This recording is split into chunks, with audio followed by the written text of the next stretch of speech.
Эдгар Аллан По. Тірідей жерленгендер. 4 бөлім. Әңгіме гальванациялық батарея туралы.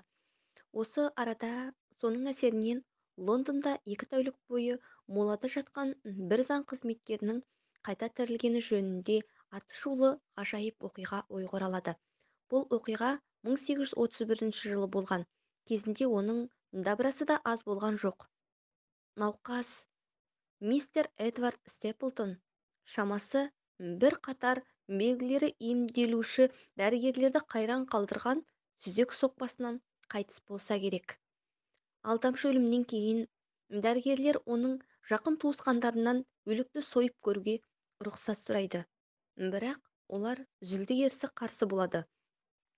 Мұндайда көбінде болып жататындай, олар дабырламай ғана өлікті қабірдан қайта қазып алып, жат көзден қалтарыс бір жерде оны сойып көруге ұйғарады. Лондонда толып жүрген өлік тонаушы құзғындармен келісу де онша қиынға түспейді. Тірідей жерленген мүрдені үшінші түні тереңдігі 8 фут қабірдан қазып алады да бір жекеменшік аурухананың секциялық палатасына апарады. Қарнын жарған кезде дәрігерлер дененің мүлдем бұзылмаған байқап, батареяны қолданып көруге ұйғарады. Кей кездері дененің құрысып, дірілдеуі әдеттегі тірі ағзаның қимылына ұқсағаны болмаса, жасалған тәжірибеден көпке дейін нәтиже шықпайды. Уақыт өтіп жатыр. Таң атуға таяп қалады. Ақыры не де болса ішін сойып қарауға ұйғарады. Бірақ дәрігерлердің біреуі қалайда өзінің теориясын тексеріп көргісі келіп, төстегі бұлшық етке тоқ жүргізіп байқауға өзге әріптестерін көндіреді. Қалай болса солай, терісін тіліп жіберіп, сымдарды лаждап жалғастырады.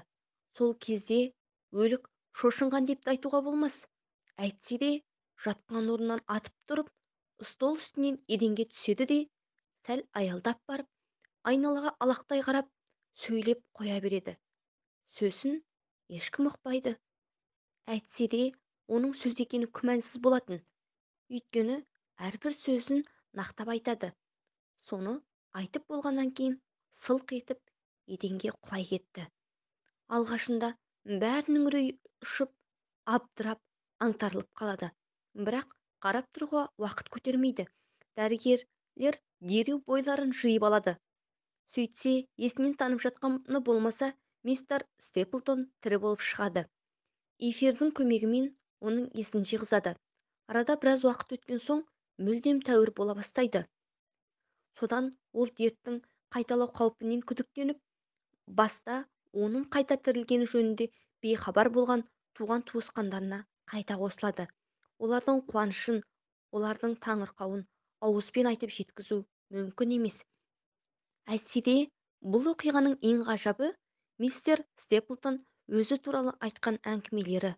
Ол өзінің тіпті қас қағымдай болса да мүлдем есінен айырылмағанын, дәрігерлер өзін өлді деп жариялаған сәттен бастап ауруханада есінен танып қалғанына дейінгі арада не болып, не қойған бұлдыр да болса бәрін сезіп жатқанын айтады. Өзін өліктер бөлмесіне түскенін түсінген кезде оның айтпақ болып міңгірлегені «мен тірімін» деген сөз екен.